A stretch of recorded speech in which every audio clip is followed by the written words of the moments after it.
fuego, mi pelo, mi piano, mis discos, la ropa y el perro. Puede ser que otra vez no sea cierto, pero siento como el fuego quema por dentro. Fuego, fuego, fuego, fuego.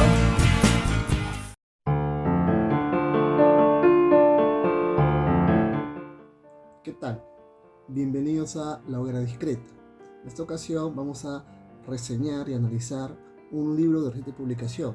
Nos referimos a Bestiario, es el último libro publicado por Rodolfo Sachung Montano. Sobre este libro hay bastante que decir. Es un libro muy curioso, puesto que despliega una imaginería total en cuanto a escenarios y personajes. Ya hablaremos de esto en muy profundidad. Empecemos con la reseña y el análisis de A Bestiario de Rodolfo Sachung Montano. En el 2022, Rodolfo Sachung publicó la novela de fantasía épica Los Pasos Ocultos de Mirden, libro que se soporta en distintas tradiciones esotéricas y mitologías, donde nos habla de un tema particular, la condición humana y cómo se construye a través de la presencia de la otredad. En este libro emplea un lenguaje directo, sencillo y ágil, en el cual los verbos indicativos hacen correr la historia hasta el punto de llevarnos a un entramado donde el lector, como en una Bildungsroman, aprende precisamente aquellos pasos ocultos que construyen al legendario personaje de Mirden. Por ratos, las descripciones hacen gala de un lirismo descriptivo que aúna el conjunto con aires frescos, capaces de transmitir no solo la historia, sino sensaciones. Con ese libro, Sachung explora una beta poco ocurrida en nuestra tradición literaria. Con ese antecedente, donde despliega una aflorada imaginación que crece por ratos y se sostiene en la historia que nos cuenta, abre pequeñas ventanas en donde el lector puede fantasear con elementos que, por el momento, solo quedan en intuiciones. Así, en el 2023, con la publicación del cuentario A Bestiario, Sachung apuntala ese universo personal, cargado de imaginación y fantasía. Pero ¿qué ha cambiado en la prosa al momento de pasar de un formato mayor y largo a uno más reducido y complicado? En primer lugar, el lenguaje se desprende de todo lirismo y se centra en contar buenas historias. Así, las oraciones se vuelven directas y siempre hacen referencia a ese mundo construido por la imaginación del autor. Por eso, en esta reseña y análisis, analizaremos dicho libro para una mejor comprensión. Como primer punto, nos referiremos al título, A Bestiario. Se trata pues de una palabra creada a partir de dos, ave y bestiario. Empecemos por este último término. Un bestiario se trata de un libro en el que se recopilan animales fabulosos, un trabajo que era hecho por cronistas de la antigüedad, como Aristóteles en su Historia de los Animales o Plinio el Viejo en su Historia Natural. Pero es en la Edad Media cuando este tipo de textos alcanzan mayor popularidad. Así, durante esta época se recopilan animales con sumo detalle, no solo reales, sino fantásticos, del imaginario del hombre medieval. Se encubría en ellos un afán descriptivo, sí, pero también alegórico y moralizante. Así, A Bestiario se une a esa tradición de textos recopilatorios, donde toda la imaginería medieval se despliega en un afán de ordenar el pensamiento del hombre. En cuanto a la primera palabra, ave, se utiliza para darnos la categoría de animales a recopilar. Tenemos de este modo que el libro de Sachung se trata de un compendio donde se describen aves fabulosas. Si bien en dichos bestiarios, la descripción se acompaña de imágenes, el libro en cuestión nos dibuja estos a través de acciones que de ellas se desprenden. Queda a notar que pervive un afán didáctico, tal vez aleccionador, en el cual se busca hablar de forma subrepticia de algo más complejo, la relación del hombre con la naturaleza. En cuanto al paratexto epígrafe, tenemos solo los pájaros poco melodiosos, guerreros inarticulados, necesitan un plumaje llamativo, de Winston Hugh Auden. Esta cita del poeta inglés nos habla de la poética del autor, de su forma de escribir. Tomemos a los pájaros como los cuentos que Sachung nos presenta. Así, no se vale de rimbombanchas retóricas para crear efectismos, sino de la palabra precisa para hacer oír su historia. No necesita, pues, esa prosa llamativa para poder elaborar textos capaces de sorprender a su lector. A nivel formal consta de 21 cuentos agrupados en 5 partes con criterios de contenido. Por ejemplo, en la primera parte, solo el mundo representado nos recuerda a un paisaje medieval. La presencia de la arquitectura de esta época es insoslayable. En cuanto al lenguaje, como habíamos adelantado, hay un mayor cuidado con la construcción de la frase. también un mejor manejo de las descripciones.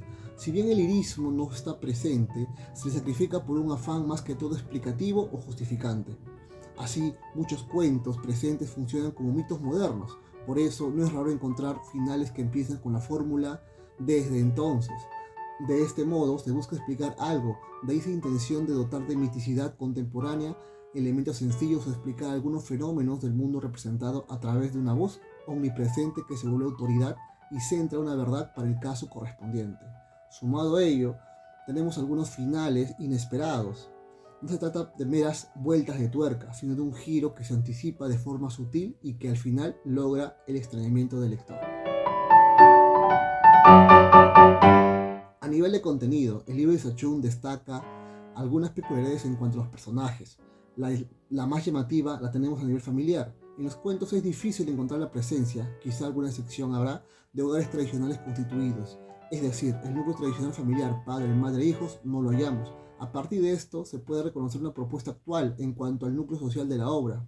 Hay padres solteros, madres solteras, huérfanos. Y cuando parece intuirse una familia completa, ella tiene falencias internas. Creemos que esto se aúna a la tendencia a presentar personajes incompletos. Así, tenemos seres que tienen una herida, les falta alguna parte del cuerpo o tienen alguna deformidad. Naturalmente, esto se condice con la situación del hombre postmoderno, el cual vive en la incompletud permanente, siempre a la búsqueda de un todo, una verdad que lo justifique. Esta se realiza en la obra a través de la concreción del deseo de esos seres. Pero dicha realización llega de la mano de una relación con las aves que se representan. Justo hilando por esta ruta, la relación que surge entre hombre y ave es a veces cuidador-tesoro y otras de proyección. Sobre esta última línea destaca la relación que surge a partir de la interacción, la del artista y su obra, en cuentos como El lienzo o El tiempo de la luna, donde se alegoriza el proceso creativo y el ave con su libertad representa la imaginación del artista.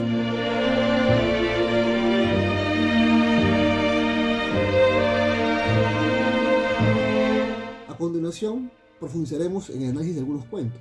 En primer lugar tenemos el cuento que abre el libro, Crónicas de la Dualidad. Sobre el título, una crónica es contar de forma sucesiva los hechos, es decir, de manera lineal. La dualidad aludida hace referencia al personaje del cuento, un gigante de 2 cabezas. Brevemente, se trata de un gigante bicéfalo que acude a la corte de un rey a quien le pide que una de las cabezas sea eliminada, pero no se decide por cuál. El rey le deja la penosa tarea a su buitre, quien procede a decapitar la cabeza izquierda.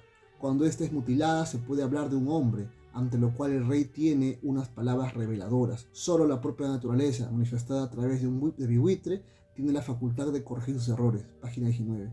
Entonces al rey le nace otra cabeza y el buitre procede a comerse la primera cabeza. Así nos dice el narrador. Los consejeros temorizados murmuraron que el soberano ya había profetizado que el buitre despedazaría aquella nube gris que sumía al reino en desgracia. Página 20. Seguidamente, el nuevo rey, a partir de la nueva cabeza, repite las palabras que el antiguo había proferido. Entonces tenemos que la desgracia del reino era ese antiguo rey.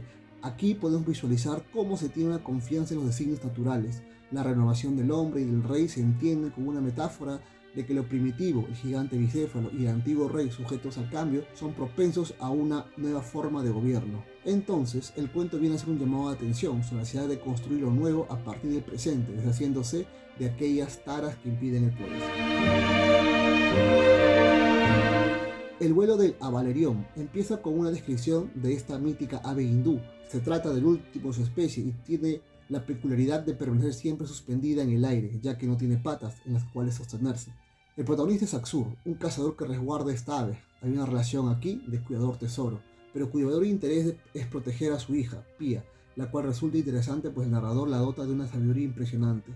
Cuando el Avalerión pone un huevo, los personajes se mudan a la ciudad. Hacia el final, Pía va sufriendo una metamorfosis. En ella crece un fuego que la va transformando en el Avalerión del huevo.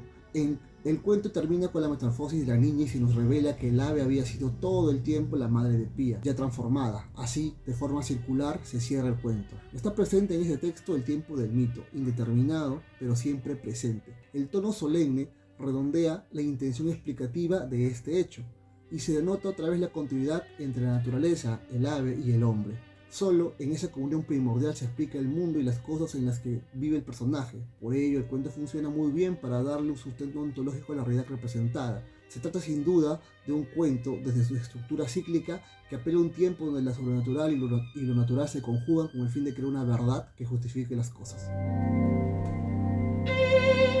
Cleopatra, a nuestro parecer, es el mejor cuento del libro. Sobre el título, el autor ha pensado bien en la partición de la palabra, ya que es el asunto principal del texto. Está ubicado en un tiempo presente, que acontece dentro de las coordenadas actuales. Juan y Pedro son dos niños que tienen de mascota una gallina llamada Cleopatra. Ambos se turnan en comer los huevos que pone la gallina, pero sucede que Pedro ha comido cuando no le tocaba y esto despierta la molestia de Juan. Para evitar más problemas similares, deciden partir a la gallina por la mitad. Al hacerlo, cada parte es autónoma y tiene vida propia.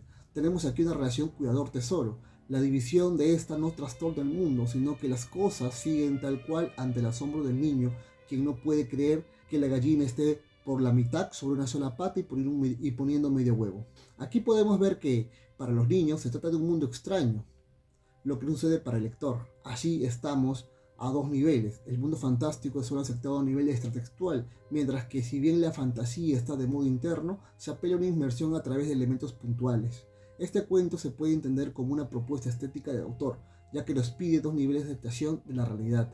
El nivel externo compete al pacto ficcional, mientras que el interno se asume como reelaboración de una realidad que puede ser hasta rechazada. Del mismo modo, atina Sachung a no sumergir al personaje en la fantasía de frente, lo que podría causar una cuestión de inverosimilitud. Por el contrario, al hacerlo gradual, se busca una especie de pacto interno.